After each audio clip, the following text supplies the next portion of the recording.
Welcome to the third lecture of the linear algebra course. In this lecture, I'll talk about linear combinations, span of a set, linear independence, and the basis and dimension of a vector space. I'll then explain and prove the most important theorem of this lecture, which is the replacement theorem. I'll apply the replacement theorem to show that every basis of a vector space contains the same number of vectors.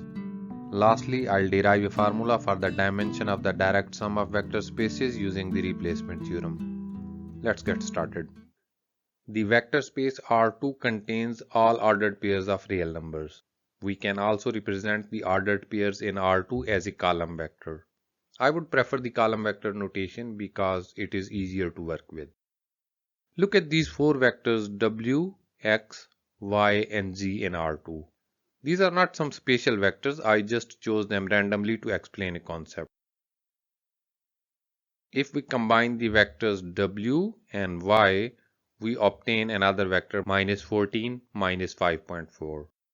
The vector 5.5, 1.7 can also be obtained by combining the vectors W, X, and Z. And likewise, this last vector is a combination of the vectors W, X, Y, and Z. Here the vector minus 14 minus 5.4 is called a linear combination of the vectors W and Y. The vector 5.5, 1.7 is called a linear combination of the vectors W, X, and Z. And the last vector 26 minus 70.1 is a linear combination of all the four vectors W, X, Y, and Z. A vector V in a vector space is called a linear combination of the vectors V1, V2, V3 up to Vn. If V can be written as the addition of the scalar multiples of the vectors V1, V2, V3 up to Vn. Let us see if the vector 1, 2 can be written as a linear combination of the vectors V1 and V2. Suppose V is equal to A1 V1 plus A2 V2, where A1 and A2 are scalars. Substitute the vectors and we will try to find scalars A1 and A2 such that V is equal to A1 V1 plus A2 V2. If we succeed in finding the scalars A1 and A2, then V is a linear combination of the vectors V1 and V2. Multiply the scalars with the vectors and add them together. Comparing the left-hand side with the right-hand side, we are left with solving two simultaneous linear equations. Let us solve these equations to find A1 and A2. Multiply the second equation with 4 by 10 and subtract it from the first equation. By simplifying this equation, we see that both unknowns A1 and A2 are eliminated and the resulting equation becomes 0 equal to 1 by 5. This implies that the two equations have no solution. There do not exist scalars A1 and A2 for which V is equal to A1 V1 plus A2 V2. So V is not a linear combination of V1 and V2. Let us look at the definition of a linear combination one more time. A vector V is called a linear combination of the vectors V1, V2, V3 up to Vn if we can find scalars A1, A2 and An such that V is equal to A1 V1 plus A2 V2 plus A3 V3 and so on up to plus An Vn. Now suppose S is a subset of a vector space. We can generate vectors from the linear combinations of the elements of the set S. Suppose W is the set of all vectors which are linear combinations of the elements of the set S. The set S may be large enough to generate all the vectors of the vector space V. In this case, W will be equal to V, but this is not always the case. In general, the set W is a subset of the vector space V. Now the question is W a subspace of V? Let us try to check it. W is a subspace of V if it satisfies the two conditions that W contains the 0 vector or the null vector, and AW1 plus W2 again belongs to the set W for all scalars A and vectors W1 and W2 in the set W. Look at this linear combination. This is a linear combination of the elements of the set W and therefore this linear combination belongs to the set W because 0 is a scalar. This linear combination is equal to the null vector. The first condition is satisfied. The set W contains the zero vector or the null vector. By the way, zero vector is also called the null vector. Now we will check the second condition. Suppose the vectors W1 and W2 belong to the set W and A is a scalar. Since W is the set of all linear combinations of the elements of the set S, W1 and W2 must be linear combinations of the set S. Calculate A W1 plus W2. Using the distributiveness of scalar multiplication, we can take the scalar A inside the summation. We change the order of scalar multiplication in the first summation. The addition of vectors is commutative, therefore we can also change the order of addition. In this next step, we take the vectors Vi outside using the distributive property. Look at this final expression of A W1 plus W2. The vectors Vi are multiplied by scalars. This implies that the vector A W1 plus W2 is again a linear combination of the elements of the set S. Therefore, it belongs to the set W. The second condition is also satisfied. Therefore, the set W is a subspace of V. Let us see some important points and terminologies about linear combinations and what is meant by span of a set. The set of all the vectors which are linear combinations of a subset S of a vector space V is called the span of S. The span of the set S is denoted by span S. The set S is called the spanning set or the generating set of the vector space W. If the set S is the spanning set of W, then we say that S spans or generates the vector space W. And the last point is that the span of any subset of a vector space V is a subspace of V. I have already proved this fact for a non-empty subset S of V. What about the span of an empty set? By convention, the span of an empty set is equal to the subspace containing only the null vector. A vector space contains an infinite number of vectors if the underlying field of scalars is infinite. We can derive important properties of a vector space from its spanning set. We are rather interested in a spanning set containing the minimum possible number of vectors, which we will later see is called the basis of a vector space. For now, let us continue our discussion about the span of a set. Suppose a subset S of a vector space V is the spanning set of V. It is possible that some of the vectors in S are again linear combinations of other elements of the set S. Suppose a vector Vi in S is a linear combination of other elements of the set S. This vector Vi plays no role in generating the vector space V. Even if we remove it from the set S, S still spans the vector space V. Now the question is, what is the minimal subset of a vector space V that generates V? One solution is to check every vector if it can be written as a linear combination of other elements. But this is a tedious task. However, we can verify easily if there exists a vector in S which is a linear combination of other vectors in S by solving this simple equation. This is a linear combination of the vectors of S. Can we find scalars for which this linear combination is equal to the null vector? One obvious solution is that all the scalars are 0. This is called the trivial solution. If the trivial solution is the only solution, then no vector of S can be written as a linear combination of other vectors of S. There is a special name for the set S for which the null vector can only be written as a trivial linear combination of the elements of the set S. Suppose S is a subset of a vector space V. If the null vector can be written only as a trivial linear combination of the vectors of S, then the elements of the set S are called linearly independent. In short, we say that S is a linearly independent set. If we can find a linear combination of the elements of the set S which is equal to 0 and at least one scalar in the linear combination is non-zero, then the set S is called linearly dependent. A subset S of a vector space V is called a basis of V if S generates V and S is linearly independent. The number of elements in the basis of V is called the dimension of V. Basis of a vector space is not unique. However, I'll prove later in this lecture that every basis of a vector space contains the same number of vectors. If one basis has n vectors, then any other basis will also contain n number of vectors. So the dimension of a vector space does not depend on the choice of a basis. Some important points to note. First, by convention, an empty set is defined to be linearly independent. Second, the span of an empty set is the subspace containing only the null vector. Therefore, an empty set is the basis of the subspace containing only the null vector.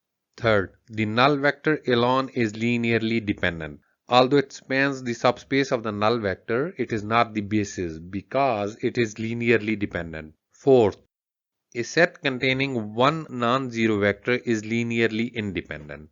Let us look at an important property of the basis of a vector space. A subset S of a vector space V is a basis of V if and only if every vector in V has a unique expression as a linear combination of the elements of the set S.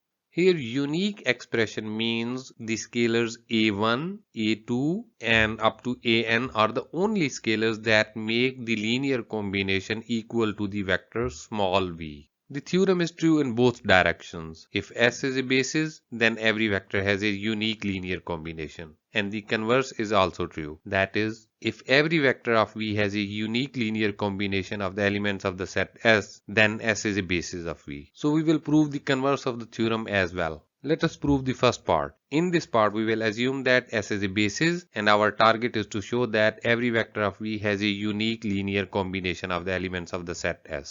Suppose S is a basis of V. By contradiction, suppose there exist scalars a1, a2 and up to an as well as scalars b1, b2 such that the linear combinations of the elements of the set S corresponding to the scalars a as well as corresponding to the scalars b are equal to the vector v. So we have assumed that V has two expressions as a linear combination of the elements of the set S. By adding the additive inverse of the vectors b1, b1, b2, v2 and up to bn, vn on both sides, we have this equation. This equation has null vector on the right hand side. Using the distributiveness of scalar multiplication, we can take each of the v1, v2, vn outside of the parentheses. But we started with the assumption that S is a basis and therefore is a linearly independent set. And the null vector can only be written as a trivial linear combination of linearly independent vectors. This implies that all of the scalar coefficients a1 minus b1,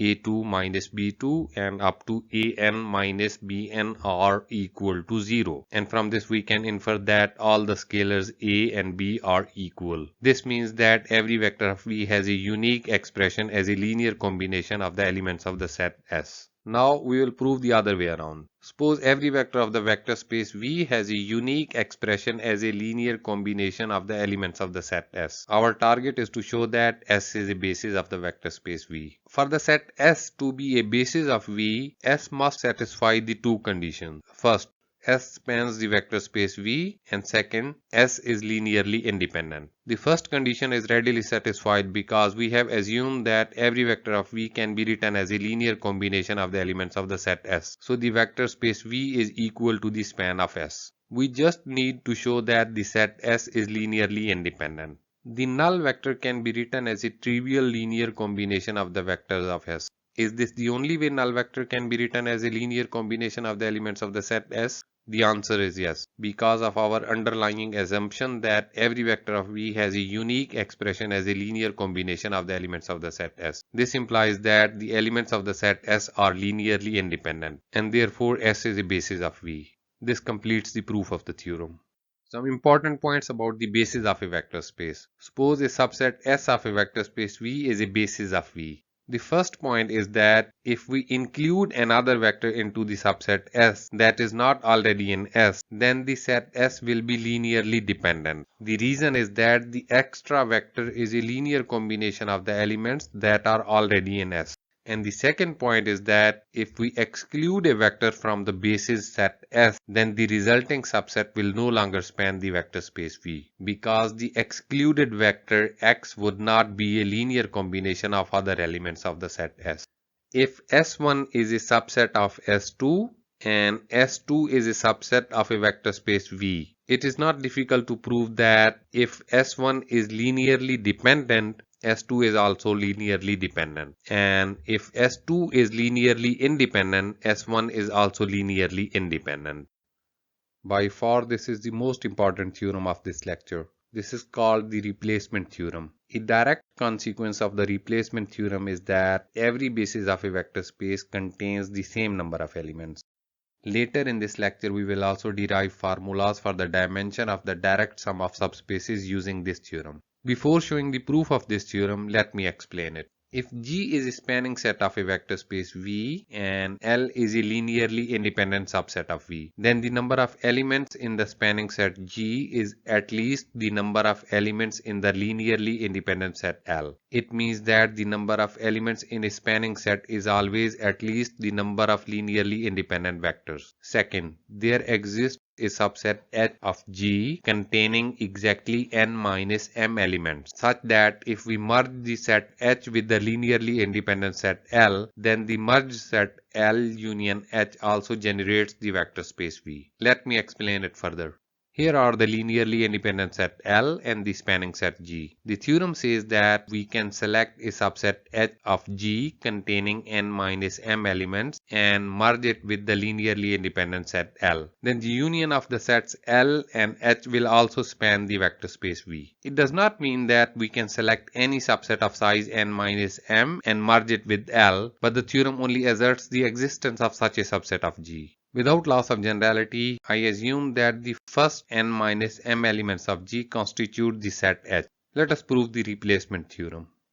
The proof is by mathematical induction on the size m of the linearly independent set L. I'll show that the theorem is true for m equal to 0, that is, when L is an empty set. Then I'll show that if the theorem is true for m equal to k, then it is also true for m equal to k plus 1. For m equal to 0, the set L is an empty set, and you know an empty set is linearly independent, and the required subset H of G is the set G itself. So m, which is equal to 0 in this case, is less than or equal to n, and L union H, which is equal to G, spans the vector space V. The theorem is true for m equal to 0.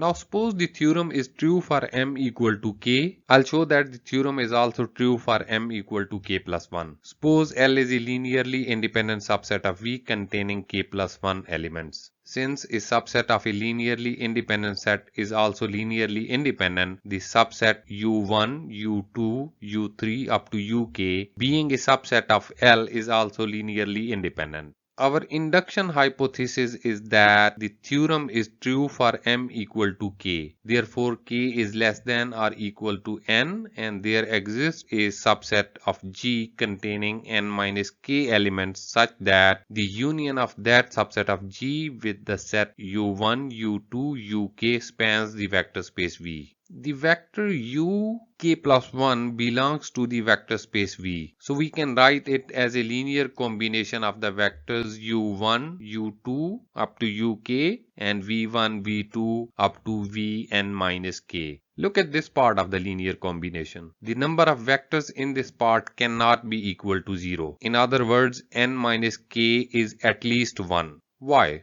Because if n minus k is equal to 0, then the vector u k plus 1 will become a linear combination of the vectors u1, u2 up to uk, which is impossible since we have assumed that the set L is linearly independent. Therefore, n minus k is greater than or equal to 1, which implies that n is greater than or equal to k plus 1. So we have proved the first part of the theorem. We started with the assumption that the theorem is true for m equal to k and concluded that the first part of the theorem is true for m equal to k plus 1. We have already proved it for m equal to 0. Therefore, the first part of the theorem is true for m equal to 0, m equal to 1, m equal to 2, and so on. Let us continue with the second part of the theorem, which is the existence of the subset H of G. I have mentioned that n minus k cannot be equal to 0 because if n minus k is equal to 0, then uk plus 1 will become a linear combination of other vectors of the linearly independent set L, which is impossible. For the same reason, not all coefficients b1, b2 up to bn minus k can be equal to 0. There exists at least one bi which is non-zero. Assume the coefficient b1 is non-zero, so we can write the vector v1 as a linear combination in this expression. Let H be the subset V2, V3 up to Vn minus k. So the subset H contains n minus k plus 1 elements. Look at the linear combination of the vector V1. The vectors U1, U2, U3 up to Uk plus 1 is the set L.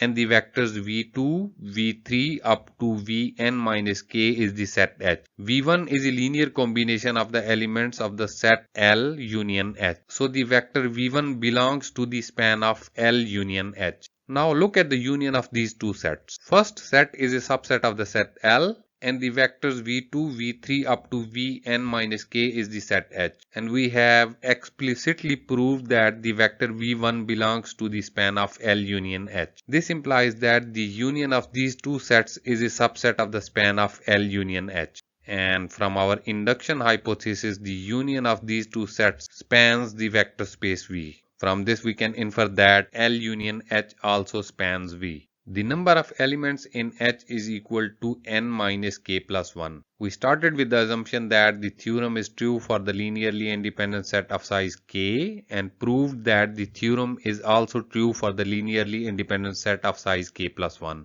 Therefore, the theorem is true for a linearly independent subset of any size. This completes the proof of the replacement theorem.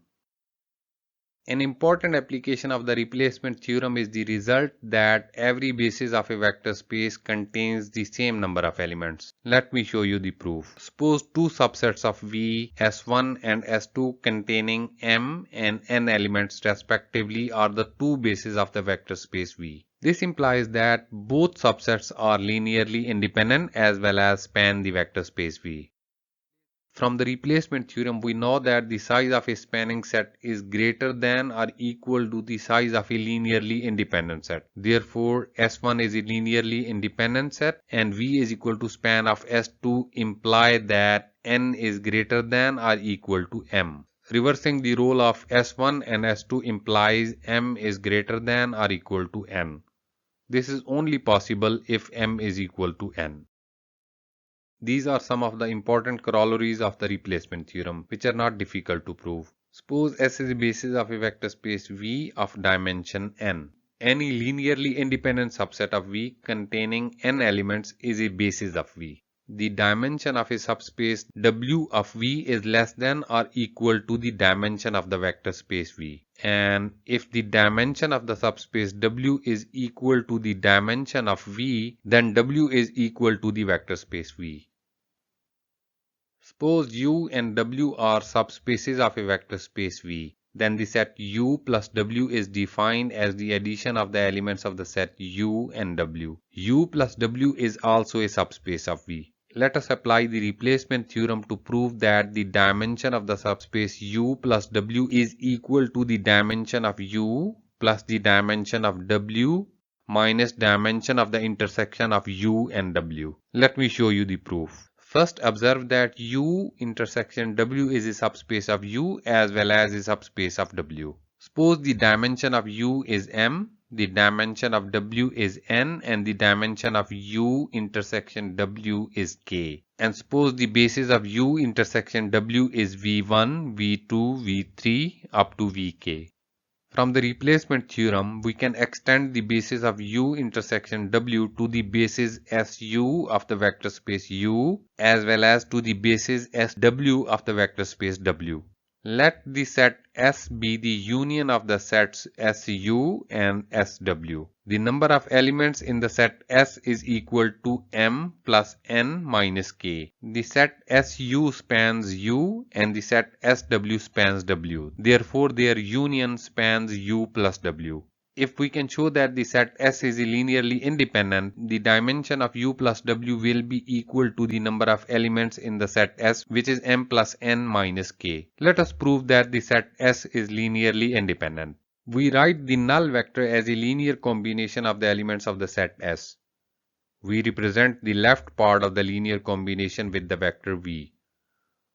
Observe that V is a linear combination of the elements of the basis of the subspace U. This implies that V belongs to U. Now we can write the linear combination of the null vector as V plus C1 W1 plus C2 W2 and so on up to Cn minus k Wn minus k. This implies that V is also a linear combination of the vectors of the subspace W. So V belongs to the subspace W as well. Since V belongs to both subspaces U and W, therefore V also belongs to the intersection of U and W. The basis of the intersection of U and W is V1, V2 up to Vk. Therefore, we can also write V as a linear combination of the basis vectors V1, V2, V3 up to Vk. Suppose V is equal to D1 V1 plus D2 V2 and so on up to dk Vk. Look at these two expressions. We substitute V in the linear combination of the null vector. Now the null vector is written as a linear combination of the basis of the subspace W. Since the basis is linearly independent, all the scalar coefficients in the linear combination of the null vector must be 0. So all the coefficients C1, C2 up to Cn minus k are 0. Substitute C1, C2, Cn minus k equal to 0 in the original linear combination of the null vector. But now the null vector has taken the form of a linear combination of the basis of the subspace U. Therefore, all the coefficients a1 to ak and b1 to bm minus k must be equal to 0. This means that the null vector can only be written as a linear combination of the elements of the set S if all the scalar coefficients in the linear combination are equal to 0. Therefore, the set S is linearly independent, and we have already shown that the set S spans the subspace U plus W. Therefore, the set S is a basis of U plus W, and the dimension of U plus W is equal to the number of elements in the set S. A vector space V is called the direct sum of its subspaces U and W if and only if V is equal to U plus W and the intersection of U and W contains only the null vector. Using the formula of the dimension of the sum of vector spaces, the dimension of the direct sum of subspaces is equal to the dimension of U plus the dimension of W minus the dimension of the intersection of U and W. But the dimension of the intersection of U and W is 0. Therefore, the dimension of the direct sum of U and W is equal to the sum of the dimensions of U and W. We can also generalize this formula to the direct sum of n subspaces as well.